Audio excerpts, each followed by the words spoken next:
Assalamualaikum warahmatullahi wabarakatuh. Kami dari kelompok 2 ingin mempresentasikan materi mata kuliah antropobiologi yang berjudul Kekhasan Melayu Riau. Permainan tradisional. Dunia anak-anak adalah dunia permainan. Setiap anak pasti suka bermain, baik bermain sendiri maupun bermain dengan teman.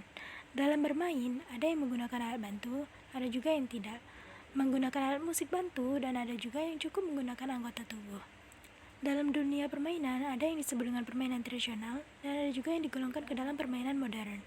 Permainan tradisional adalah permainan yang sudah ada sejak zaman dahulu, dimainkan dari generasi ke generasi. Alat bantu dalam permainan tradisional terbuat dari kayu, bambu, batok, dan benda-benda di sekitar. Artinya, permainan tradisional anak tidak membutuhkan biaya yang besar. Nah, permainan khas Melayu Riau. Permainan tradisional sangat penting dikenalkan sehingga anak dapat mengetahui permainan yang sudah ada sejak turun-temurun. Anak diperkenalkan permainan tradisional yang mengangkat budaya-budaya Melayu. Budaya Melayu merupakan ciri khas bumi Lancang Kuning, sehingga menjadi visi dan misi Riau dalam membangun wilayahnya, mengacu ke budaya Melayu. Selain itu, melalui budaya Melayu, anak dididik dalam pembentukan karakter. Menurut Rogers CS dan Sawyers dalam Hartati 2005, bermain adalah sebuah sarana yang dapat mengembangkan anak secara optimal. Bermain berfungsi sebagai kekuatan, pengaruh terhadap perkembangan, dan lewat bermain pula didapat pengalaman yang penting dalam dunia anak. Dunia anak tidak lepas dari dunia bermain, sehingga cara menerapkan pembelajaran dalam diri anak dilakukan seraya bermain, sehingga anak tidak merasa terbebani. Bermacam-macam permainan tradisional yang perlu kita perkenalkan kepada anak, sehingga permainan tradisional akan tetap dilestarikan untuk generasi yang akan mendatang. Contoh permainan tradisional Riau ialah yang pertama ada layang-layang. Layang-layang terbuat dari kertas atau kain parasut yang diberi kerangka dan dapat diterbangkan ke angkasa dengan bantuan angin setelah diikatkan pada seutas tali atau benang. Berikutnya ada gasing. Gasing dibuat dari kayu yang dikikis hingga membentuk pipih. Tali gasing dibuat dari kulit kayu. Gasing dimainkan dengan dua cara.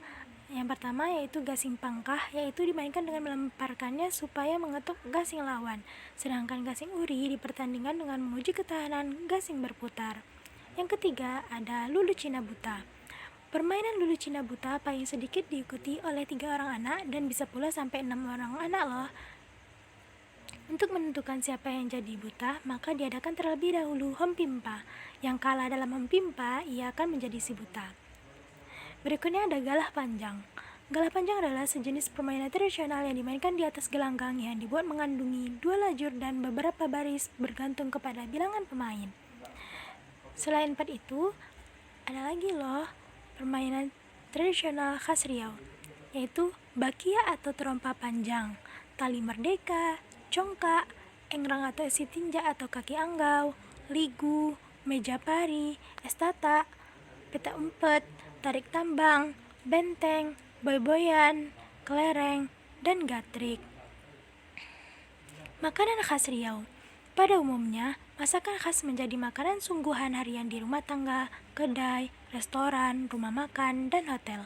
Akan tetapi, ada makanan yang disuguhkan hanya pada waktu-waktu tertentu atau acara tertentu. Kuliner tradisional Riau terkenal dengan percampuran rasa asin, asam, dan pedas. Nah, adapun masakan khas Riau ialah asam pedas, tumis belacan, roti jala santan durian, goreng balado ikan, salai selais, mie sagu, bolu berendam, dan kemojo. Permainan khas untuk pembelajaran anak usia dini. Pendidikan anak usia dini merupakan pendidikan yang menentukan terbentuknya kepribadian anak. Dalam hal ini, maka diperlukan berbagai rangsangan untuk membentuknya. Salah satunya melalui pendekatan berbasis alam seperti permainan tradisional. Permainan tradisional bukan sekedar permainan yang bertujuan menghibur anak-anak, tapi juga bersifat mendidik serta berfungsi membantu anak-anak dalam membentuk karakter. Kondisi lingkungan bermain bagi anak yang sudah berbeda menjadikan permainan tradisional jarang dimainkan oleh anak-anak sekarang. Mereka lebih mengenal jenis permainan yang bersifat elektronik dan digital. Jenis permainan tradisional seolah-olah tersingkirkan dari lingkungan anak-anak yang tergerus oleh permainan modern. Jadi diperlukan upaya orang tua dan tutor dalam mengenalkan kembali permainan tradisional sebagai media pembelajaran yang dapat merangsang pembentukan karakter anak khususnya pada anak usia 4-6 tahun. Contoh permainan khas anak usia dini. Yang pertama ada permainan Lego. Lego adalah permainan yang cukup populer di kalangan anak-anak. Permainan ini mengharuskan si anak menyusun bongkahan plastik warna-warni berukuran kecil menjadi suatu yang berbentuk. Yang kedua ada permainan puzzle. Puzzle merupakan permainan menyusun gambar. Permainan ini secara tidak langsung akan melatih daya ingat anak. Yang ketiga ada permainan ABC 5 dasar. ABC 5 dasar merupakan permainan lawas yang hingga kini masih seru untuk dimainkan. Caranya, jari jemari sebagai media penentuan huruf yang nantinya terpilih untuk dijadikan patokan jawaban. Makanan khas anak usia dini. Menurut Tuti Sunardi 2002, makanan yang sehat mencapai status gizi yang baik dan optimal dimulai dengan penyediaan pada pangan yang cukup. Menurut Anne Lisranti dan Sugeng Santoso 2004, makanan merupakan kebutuhan mendasar bagi kehidupan manusia.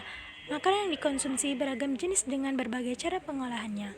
Menyusun hidangan untuk anak perlu diperhatikan kebutuhan zat gizi buruk untuk hidup sehat dan tumbuh kembang anak. Kecukupan zat gizi anak berpengaruh pada kesehatan dan kecerdasan anak. Meningkatkan pengetahuan dan kemampuan, maka mengelola makanan sehat untuk anak adalah suatu hal yang sangat penting. Contoh makanan sehat khas anak usia dini adalah sup ayam, bubur ayam, sayur-sayuran, buah-buahan, dan lain-lain. Thank you. Demikianlah presentasi yang dapat kami sampaikan. Lebih dan kurangnya mohon dimaafkan.